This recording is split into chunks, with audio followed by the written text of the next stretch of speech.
जय हिंद एवरीवन। और क्या हाल है सबके? मिस तो नहीं किया? अरे था ये वीडियो लेट हो गई थी, टाइम नहीं मिला था। तो आज क्या है, आज 22 जैन है और आज के दिन ही राम मंदिर का उद्घाटन हो रहा था। आज के इस ऑस्पिशियस डे पे हम अपनी डीप क्या हमने शुरू करने वाले थे, फंडामेंटल ड्यूटीज शुरू करने वाले थे। और उससे पहले जिसने चैनल सब्सक्राइब नहीं किया हो जाके चैनल सब्सक्राइब कर सकता है।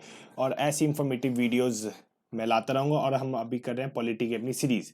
तो इससे पहले हमने आज हम फंडामेंटल ड्यूटीज करने वाले हैं। इससे पहले हमने जितनी भी बैक थी, जितना भी हमारा था प्रियम्बल, क्या कहते हैं, डीपीएसपी हो गया, हमारे फंडामेंटल राइट्स हो गए, ये सारे हमने कवर अप कर रखे। तो आप जाके पिछली वीडियोस में देख सकते हो। आज का जो हमारा टॉपिक है वो है फंडामेंटल ड्यूटीज।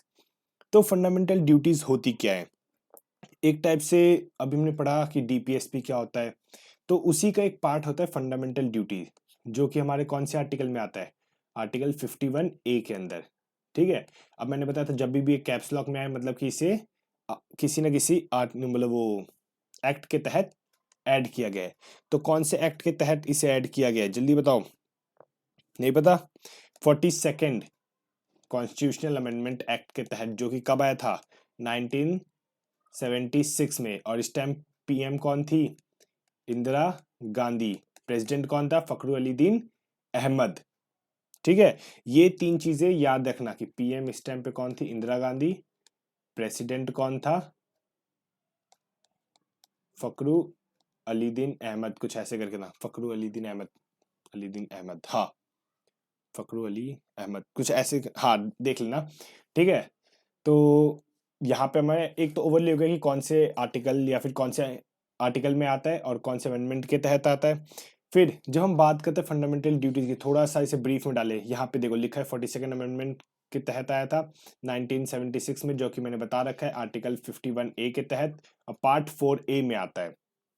फिर पार्ट 4A क्या किससे डील करता है? कॉन्स्टिट्यूशनल ड्यूटीज से, जो कि सिटीजन्स के ऊपर होता है। एक टाइप से याद रखना, ये नॉन वो है जस्टिसिएबल, मतलब तुम इसके खिलाफ केस नहीं कर सकते कि ये चीज है। और मुझे यहाँ लिख देता हूं मैं, नॉन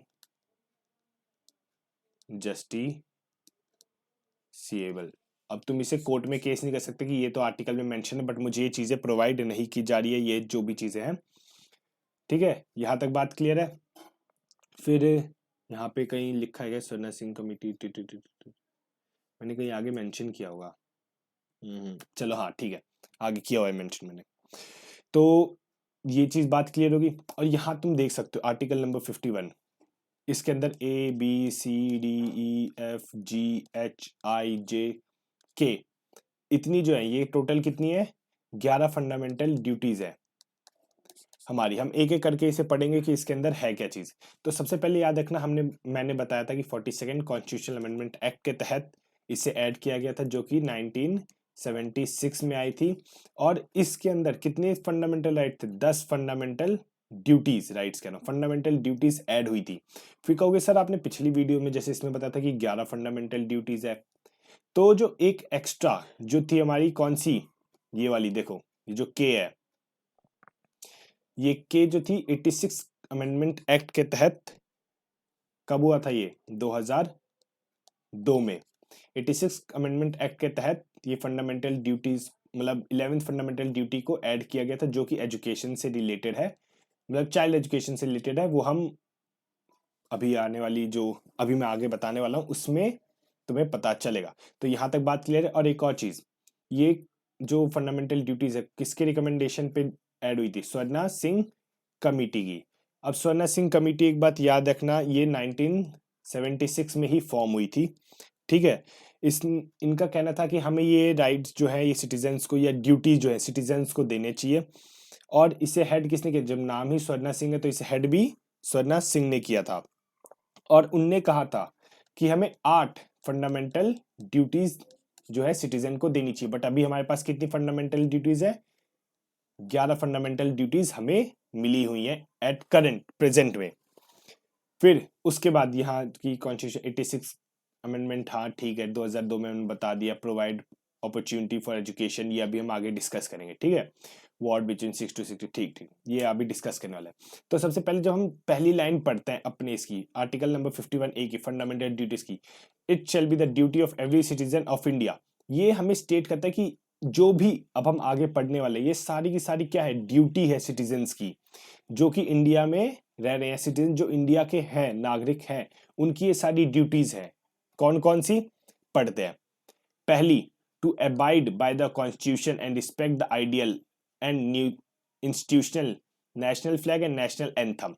ये जो चीज है कि जैसे पहली चीज कि हमें कॉन्स्टिट्यूशनल आइडियल को, इंस्टीट्यूशन को, लिखा है ना, respect ideal, constitution, national flag और नेशनल एंथम, कि इनकी क्या करनी चाहिए, रिस्पेक्ट करनी चाहिए। क्या देना चाहिए इन्हें, रिस्पेक्ट। आप देखते होगे कोई भी मूवी शुरू होती है या फिर कहीं भी कोई प्ले मैच शुरू होने वाला, उससे पहले क्या होता है, नेशनल एंथम प्ले होता है। नेशनल एंथम के टाइम पे हमें क्या होना चाहिए, खड़े रहना चाहिए, ठीक है। फ्लैग होनी चाहिए, ये नहीं कि आप अपने फ्लैग को जला रहे हो, फाड़ रहे हो, कुछ नहीं। आपको अपने फ्लैग के लिए एक रिस्पेक्ट होनी चाहिए कि ये हमारा, इस फ्लैग के लिए, इस नेशनल एंथम के लिए, इस देश के लिए कितने लोगों ने जो स्ट्रगल दिखाया है, उसके प्रति रिस्पेक्ट दिखानी चाहिए। तो जब हम सेकंड पे बढ़ते हैं अपने 51B पे, उस पर क्या लिखा है, cherish and follow the noble ideal which inspired our national struggle for freedom. जिन भी लोगों ने हमारे नेशनल स्ट्रगल में पार्टिसिपेट किया, जिसकी वजह से आज हम और आप इंटरेक्ट कर पा रहे हैं, आज हम आज़ादी से अपनी बात को बोल पा रहे हैं, जिस आज़ादी से हम पॉलिटी पढ़ रहे हैं, उनके लिए, उनके स्ट्रगल के लिए हमें एक रिस्पेक्ट दिखानी चाहिए। उन्हें एक, कहते हैं, एक अच्छा आइडिया या एक अच्छा आइडियल मानना चाहिए, कोई भी गलत काम नहीं करना चाहिए। ये सारी हमारी ड्यूटीज होती है। फिर थर्ड के अंदर क्या है, अपहोल्ड एंड प्रोटेक्ट। एक तो तुम्हें प्रोटेक्ट करना है, किसे, सोवरेनिटी को, मतलब कि देश वापस किसी का गुलाम ना बन जाए, ठीक है। देश की जो सोवरेनिटी होती है उसे, यूनिटी को, कि देश में कोई भी, यूनिटी एंड इंटीग्रिटी, मतलब कोई देश में कोई ऐसी चीज ना है जो देश का डिवीजन चाहे। जैसे कि कई ग्रुप्स होते हैं, वो क्या करते हैं, यूनिटी एंड इंटीग्रिटी पे इंडिया की सवाल उठाते हैं या फिर उन्हें तोड़ना चाहते हैं। तो उनसे लोगों को, उन लोगों से इंडिया को बचाना है, उन लोगों से। ये हमारी ड्यूटी बनती है as a citizens of India कि हम किसी भी फॉरेन पावर का इन्फ्लुएंस इंडिया पे ना आने दे। और जो 51D है, ये काफी इंपॉर्टेंट है, टू डिफेंड द कंट्री, ठीक है, and render national service when called upon two do so. मतलब कि जब भी देश को आपकी जरूरत होगी, जब भी देश ने आपको बुलाया, आपको क्या करना पड़ेगा, यस, मैं अवेलेबल हूं, मैं हमेशा अपने देश को डिफेंड करने के लिए सक्षम हूं और मैं नेशनल सर्विस प्रोवाइड करने के लिए तैयार हूं। क्यों, क्योंकि जब देश ने आपको इतना कुछ दिया है, जब इंडिया ने आपको, भारत देश ने आपको इतना कुछ दिया है, तो आपकी आपका भी फर्ज बनता है कि जब देश को आपकी जरूरत हो तो आप इंडिया को प्रोटेक्ट, डिफेंड, या जो भी सर्विस या कोई भी सर्विस जो इंडिया मांगे वो आपको प्रोवाइड करनी पड़ेगी। फिर जब हम अपने ई पे पहुंचते हैं, ये क्या कहता है, harmony, to protect harmony and spirit of common brotherhood.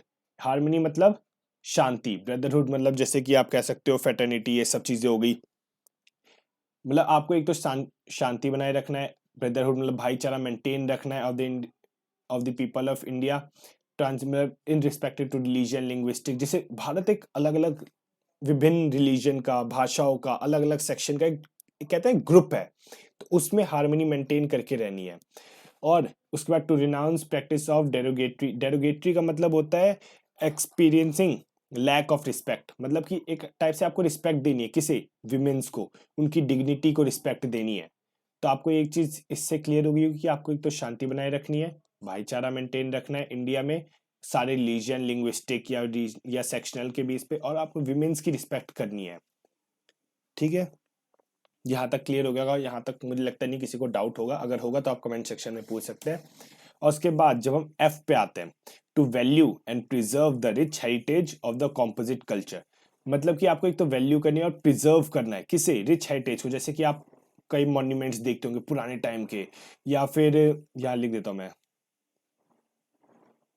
Monuments हो गए या फिर टेम्पल्स हो गए, प्लेसेस ऑफ वर्शिप कह लेंगे, या फिर और भी चीजें जो भी आप इंक्लूड कर सकते हैं, जो भी सोच सकते, जो हेरिटेज के अंदर काउंट होता है, उन्हें आपको क्या करना है, प्रिजर्व करना है। कई लोग क्या होते हैं, उनके वॉल्स पे जाके कुछ स्क्रिबल कराते हैं कि मोनो लव दिस, ये वगैरह वगैरह, या फिर उनके आसपास के क्या कहते हैं जगह को गंदा करने लग जाते हैं। तो इन्हें ऐसा करने से रोकना है, और आपको भी ये चीजें नहीं करनी है, और आपको प्रिजर्व करना है इन रिच हेरिटेज को, तभी तो भारत की ब्यूटी और भी कोई देख सकता है। ये आपकी ड्यूटी बनती है। उसके बाद जो हम जी पॉइंट पे स्किप करते हैं, इसमें प्रोटेक्ट और इम्प्रूव करने किसे, एनवायरमेंट एंड एनिमल को, protect and improve natural environment including forest, lakes, river, wildlife to have compassion of living creature. मतलब कि जो भी फॉरेस्ट होते हैं, आपको एक तो पेड़ ज़्यादा नहीं काटने हैं, उसके बाद अगर आप काटे तो उसके बदले एक होता है कि अगर आप एक पेड़ काटे तो आप 10 पेड़ को प्लांट कीजिए। ये चीज़ें, लेक्स में कोई भी गंदगी या ये सब चीज़ें ना करे, रिवर्स साफ रखे, उसके बाद वाइल्ड लाइफ, किसी एनिमल को इलीगल, क्या कहते हैं, इलीगल किलिंग वगैरह ये सब ना हो। ठीक है, तो इनसे आपको बचाना है और आपको भी ये चीज़ें नहीं करनी है। जी के अंदर ये चीज़ है। जब हम एच की बात करते हैं, इसमें to develop scientific temper, humanism, spirit of inquiry and reform.